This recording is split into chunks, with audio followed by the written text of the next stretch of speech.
So because of the success of Tesla and because the government wanting us to be more green, a lot of manufacturers have been forced to make electric vehicles in what I call compliance vehicles. And this is a list of 10 new and a few used electric vehicles that you should stay away from. Number 1 is the Fiat 500e. This thing, I drove it for a week, and I think almost every vehicle on this list I've driven in some capacity, whether that's a press car for a week or renting it, whatever. I've driven this thing. It's terrible. I would bet a lot of people didn't even know they made an electric car, but my God, was it bad. And some of the laziness is right in plain sight, where they leave the start, stop, engine button where you start the electric car. Start, stop, engine. I'm currently in a Hyundai Santa Fe, and it says engine start, stop, and that makes sense because there's an engine in it. The Fiat 500e is overpriced. It only gets like 160 miles of range, and that's in ideal conditions. And it even has a mode called Sherpa mode to get you the most amount of range, but that cuts the air conditioning off in the vehicle. So even as cheap as these things can be, I don't care if the car's $10,000. I would not purchase one of these. There are so many other good EVs out there that you could consider. This is not one of them. Now, number 9 is the Toyota BZ4X, which the name is a blender, and then it's the Subaru Solterra. So I'm bunching these two together because they're basically the same car. And this is a perfect example of a compliance vehicle. Now, we know Subaru for the WRX. Page 2 of this USA, you think? Now, I had a Solterra for a week, and it drove nice, very smooth as an EV should be, and the suspension was well done. But again, poor range and a severe lack of technology. The bright spot here is the depreciation. 2023 models can be had for 50% off what they originally are. They're right around $46,000 new. So if you really love Subaru and you just want to buy one of these or lease one of these, it was fine. It was actually comfortable and spacious. But just like the way the front display sat right in front of you was just antiquated and outdated, remind you of like a Prius from 2011. It just brought nothing new to the table. And the big red flag with this vehicle specifically is the cost of it. When you look at what a Tesla Model Y offers, when you look at what a Hyundai Ioniq 5 offers, and you look at the cost of this, why would you consider a Solterra? Poor charging, poor range, outdated technology for a car that costs as much as a Mercedes or a BMW. Stay away from it. The other thing about the Solterra is it adds 157 miles of range in 35 minutes. And in comparison, the Tesla Model Y adds 170 miles of range in 15 minutes. Now, number 8, it's time to leave the, this dude's bent over, blowing smoke out of his vape. I thought he was going to throw up. Just must have taken a fat rip of that thing. Number 8 is a sin. Number 8 is a sin that it's on this list, and that is the Nissan Leaf. The Nissan Leaf came out in 2000. Let me get my facts correct. I didn't write it down. The Leaf came out, I think, in 2010. Since it came out, it did come out in 2010. There it is. Since it came out, 650,000 of these have been sold worldwide. And then the Leaf owners are people that, people give Tesla owners crap because they think they're saving the planet. I get it. Leaf owners really believed it because they bought electric cars when there was no public infrastructure, very little. You really had to want to own an electric vehicle because the inconveniences were crazy. And the Leaf was cool because they weren't making electric cars because it was a trend. They were making electric cars. They felt it's maybe the future. Maybe we should learn this technology, and they should have had a head start even on Tesla. But the Leaf, I just had one as a press car. Poor charging capability, not a lot of range. The suspension was nice. It was comfortable. It was easy to ingress and egress out of the vehicle. For some reason, the seats were really cozy. It was kind of quick off the line. It's kind of fun in that sense. And it starts at $28,000, so we're actually in an affordable arena, but you can still get a brand new Nissan for $20,000. And even with gas costs and oil changes and the other maintenance, it's going to take you years and years to get up to the cost of the Leaf. So, the Leaf had a chance to be great and be a true Model 3 competitor, and here we are years later. It has very antiquated technology. It's outdated. The Nissan Leaf should not be on this list, but it's on this list because Nissan refuses to innovate with this vehicle for whatever reason, and they had a lot of time to learn. My word. I don't know how that lady was running with those things. Number 7. Also, this video is brought to you by INTOTHEAM.com. I'm wearing one of their athletic tees in indigo, and these are excellent. I've been partnered with INTOTHEAM for over 4 years now. They're basic tees, they're basic hoodies, they're athletic tees, they're athletic shorts. Am I wearing their athletic shorts? I don't think I am. They're excellent. They make a quality product at a good price. And if you go on their website and use code Gjeebs, you can stack that with any other deal that they currently have going on. So they might have 20% off. That means Gjeebs viewers get 30% off. That's how that maths out. So INTOTHEAM's been a great sponsor of the channel. They make quality stuff. They have a 30-day return policy. So if you get it and you're like, my titties don't look good in this, you can return it. Okay? No harm to you. So check them out. INTOTHEAM.com.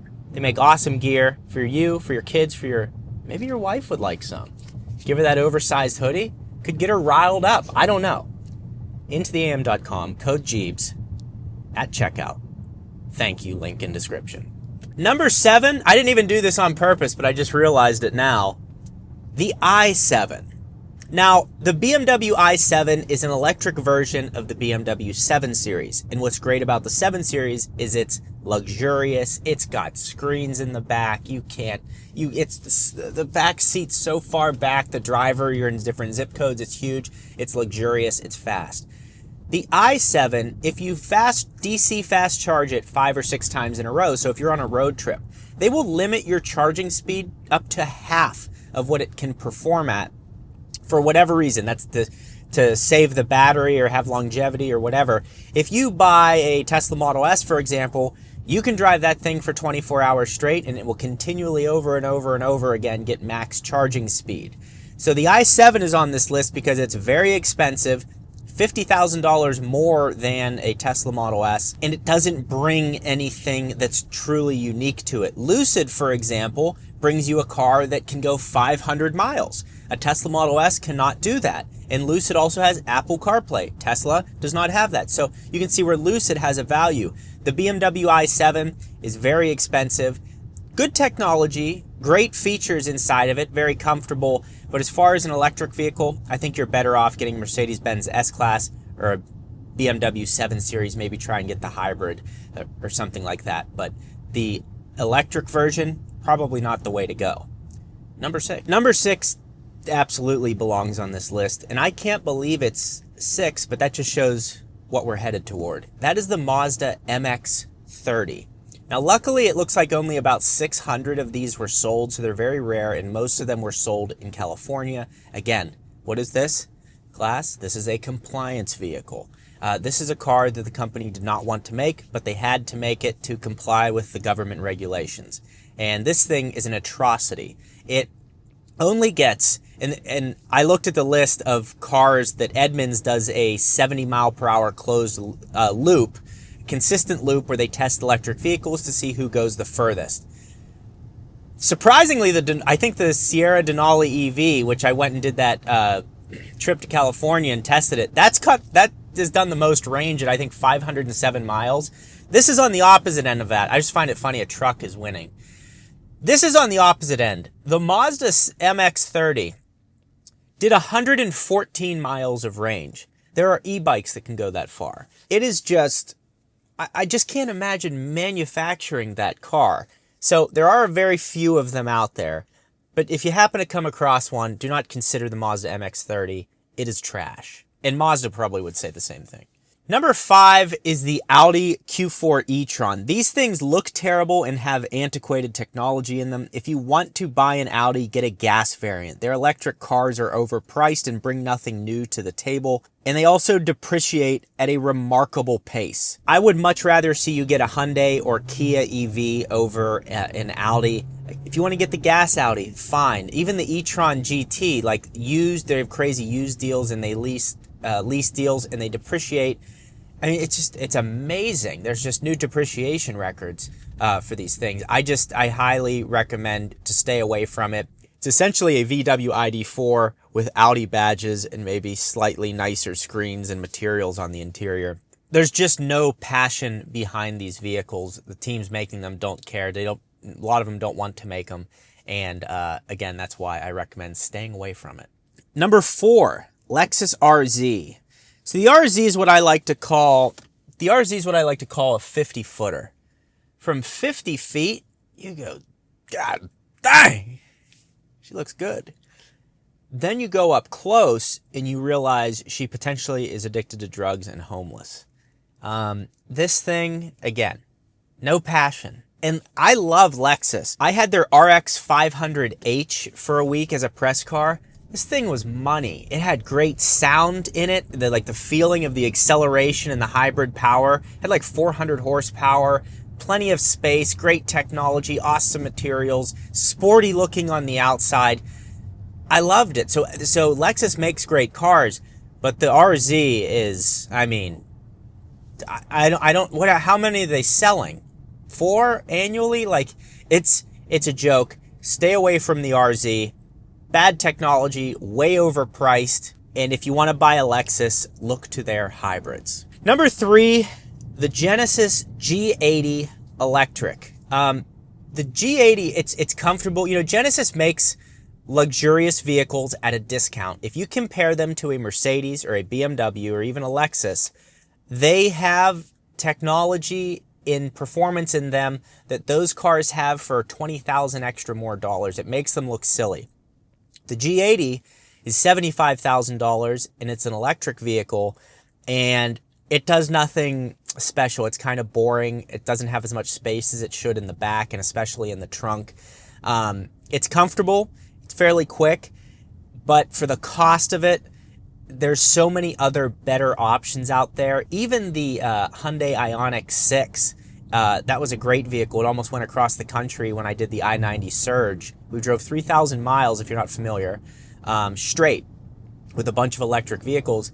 And the Ioniq 6 finished within 15 minutes of a Tesla Model 3, which is really impressive. So that's where I would look. The G80 electric is junk. If you want to look to the GV70 electric, that thing was money. It was luxurious. It was fast. It felt amazing. That's where I would look to Genesis in terms of electric vehicles. Do not look at the G80. Number 2.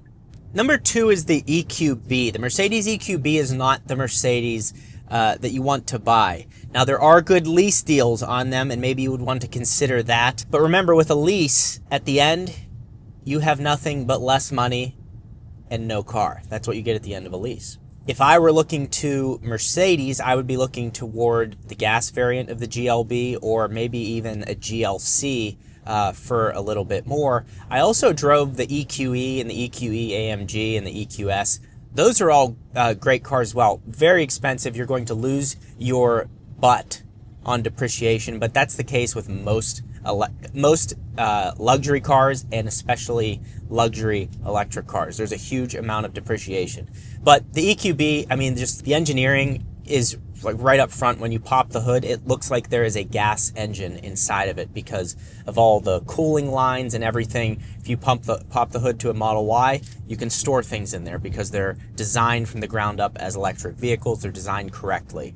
And GLB is expensive. It has only 100 kilowatt max charging speed and not a very flat charging curves. I do not recommend that unless you get some insane deal on it. But I know Mercedes is not thrilled about having to sell electric vehicles, and it shows in some of the ones that they are selling. Number one on my list